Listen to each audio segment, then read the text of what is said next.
abundant fission tracks. Now, what on earth are these? Well, let me explain. Again, let's go to the bottom of the Grand Canyon. And one of the limestones down the bottom of the Grand Canyon, inside it, there's a little volcanic ash bed from a volcanic eruption.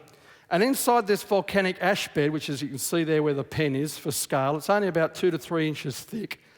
This volcanic ash bed contains zircon crystals, these zirconium silicate crystals that contain uranium atoms. Now, sometimes a uranium atom, instead of decaying, well, as I said, it's unstable and it decays by radioactive decay, okay? And what it does is it ejects just a couple of little particles and the nucleus just gets a little bit smaller. But on other occasions, we have what is known as fission. That is, instead of a little bit of the of the nucleus coming off, the nucleus splits in half. This is the basis of the atomic bomb. It's called nuclear fission. The atom itself splits in half. So you get 2 fragments or 2 new atoms of similar size rather than something very large, still similar to the size of a uranium atom. So what happens? As the atom splits, the 2 halves fly apart, the 2 small atoms. And this process is called fission. Fission is division. Okay, so what happens? The atom splits apart and it breaks into 2 new atoms. What happens, therefore, inside a zircon crystal is that those 2 atoms flying apart damage the crystal and form a visible damage trail or track, which is called a fission track. And you can actually study these under a microscope. Here's some photographs. You can actually see where the atoms have split apart and damaged the zircon crystals.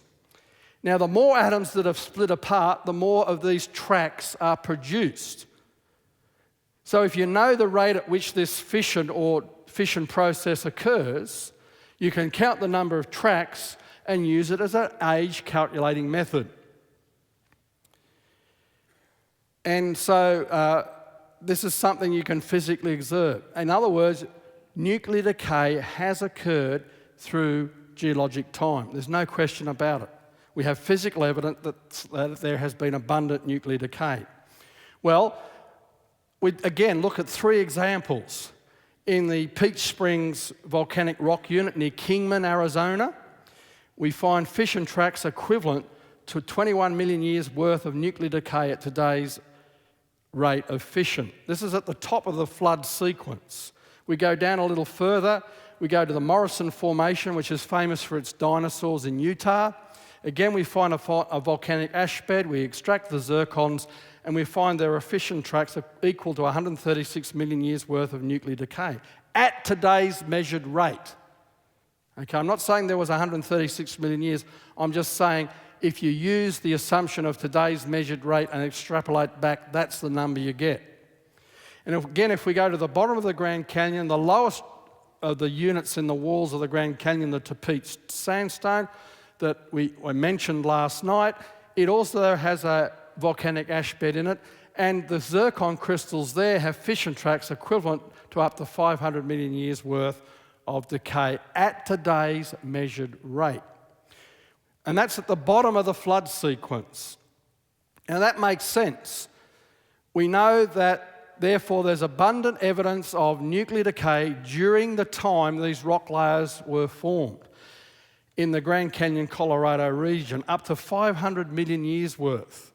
And it matches the supposed ages of these rocks. In other words, they're in the right relative order. But we know from our biblical foundations, our biblical time frame, that all of this occurred during the year of the flood. Therefore, we have observable physical evidence of 500 million years worth, measured at today's rates, of nuclear decay during the 1-year flood. In other words, the decay rate had to be grossly accelerated during the flood. And we have the observable physical evidence that that occurred. Evidence number 4, uranium and polonium radiohalos. Now, this is highly complex, And we're going to have a whole session on it on Thursday night. So if you haven't understood this time round, come back on Thursday night. But it's not that difficult to understand. Again, we go to a granite, say in Southern California, east of San Diego. Most granites contain a flaky black mineral called biotite. It's a mica mineral. You can peel the flakes apart. There's a white mica and there's a black mica. The black one is called biotite. And inside these biotite crystals, we find zircons. Again, this interesting crystal called zirconium silicate. It's interesting because it has uranium atoms in it, okay? But these radioactive uranium atoms are spitting out these alpha particles, which is the name of there's 2 neutrons and 2 protons that the nucleus spits out to reduce its size to become more stable. And we call the 2 protons and the 2 neutrons together an alpha particle. That's alpha decay. Okay, but once that's happened once, the parent uranium atom has become another daughter atom, but that's still unstable. It decays again. In fact, to get down to lead, there are actually 8 steps where these alpha particles are shot out, spat out like little bullets from the uranium atom to make it more and more stable till eventually gets down to lead. And so you have here a radioactive uranium atom. It spits out an alpha particle, becomes a daughter atom, spits out another alpha particle, and does it 8 times altogether before it gets to the lead atom. Now, why is this significant?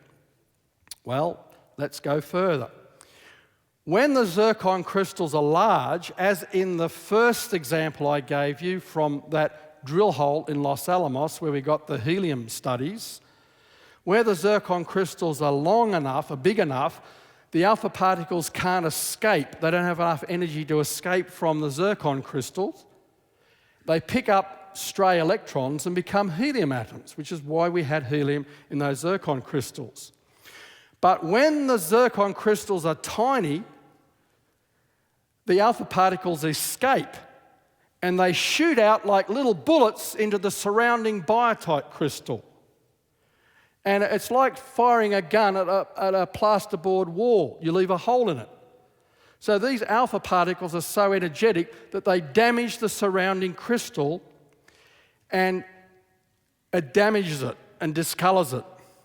And so you can see here an example of, in the center, you can see a tiny little zircon crystal, and you can see the discoloration around that zircon crystal because of all these little bullets, radioactive bullets coming out.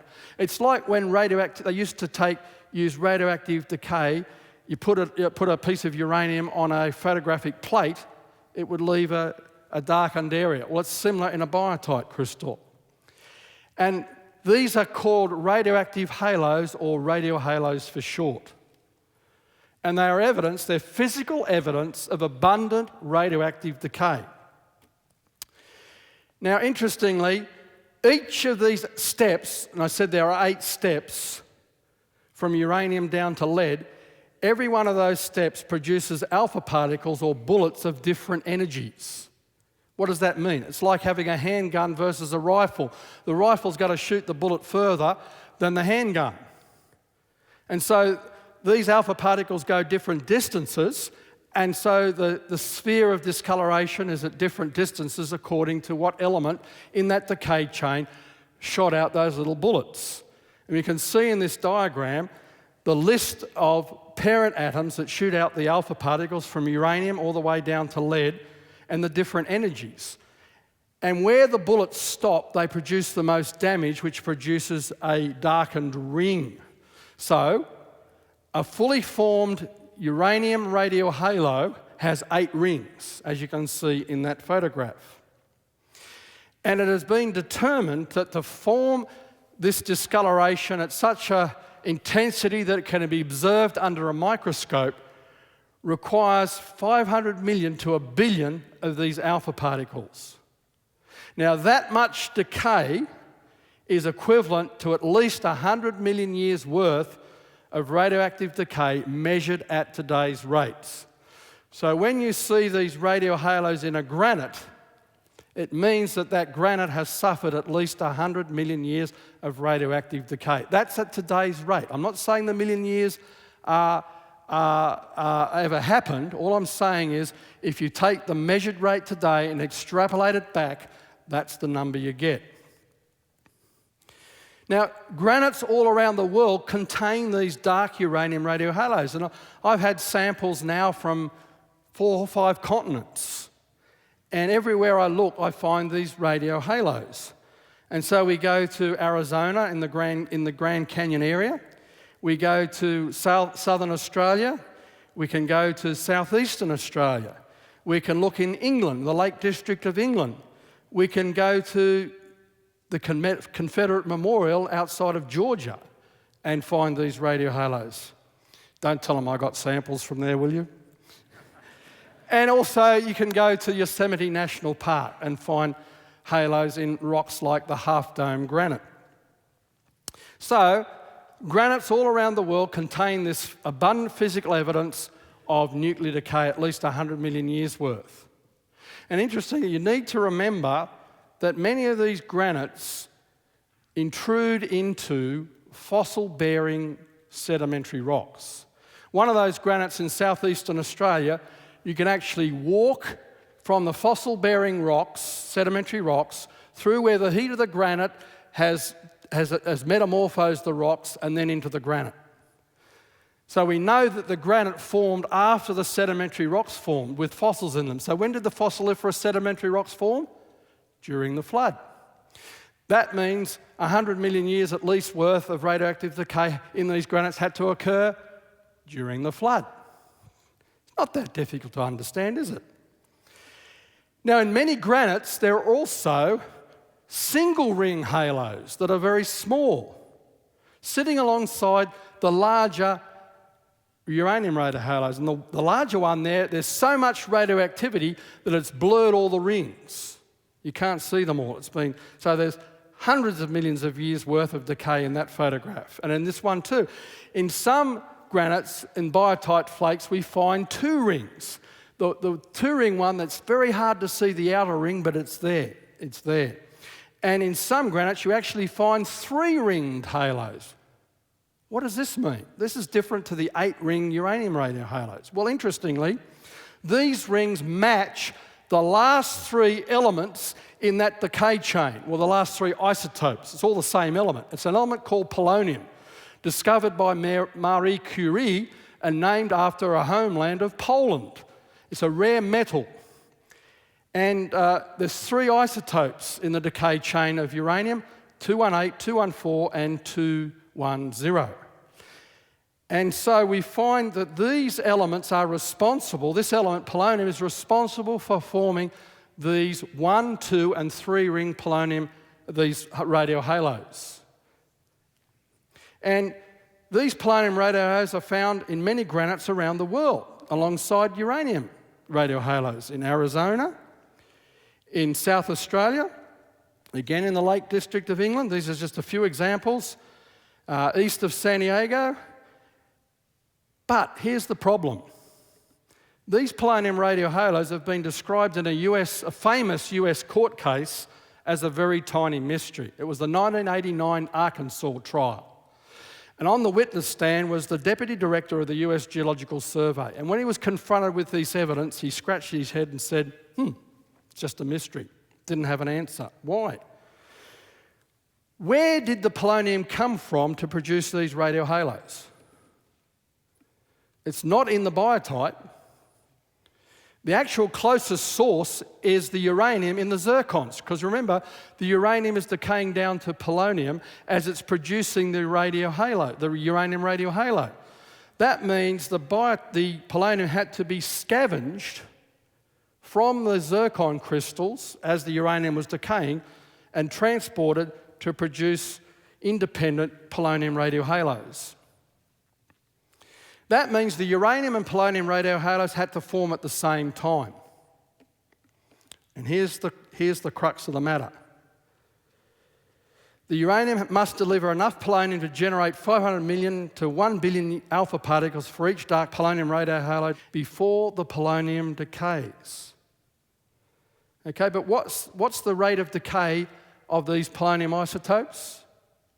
Polonium-218 is 3.1 minutes. Polonium-214 is 164 microseconds. You blink and it's gone. And polonium-210 was 138 days. In other words, at least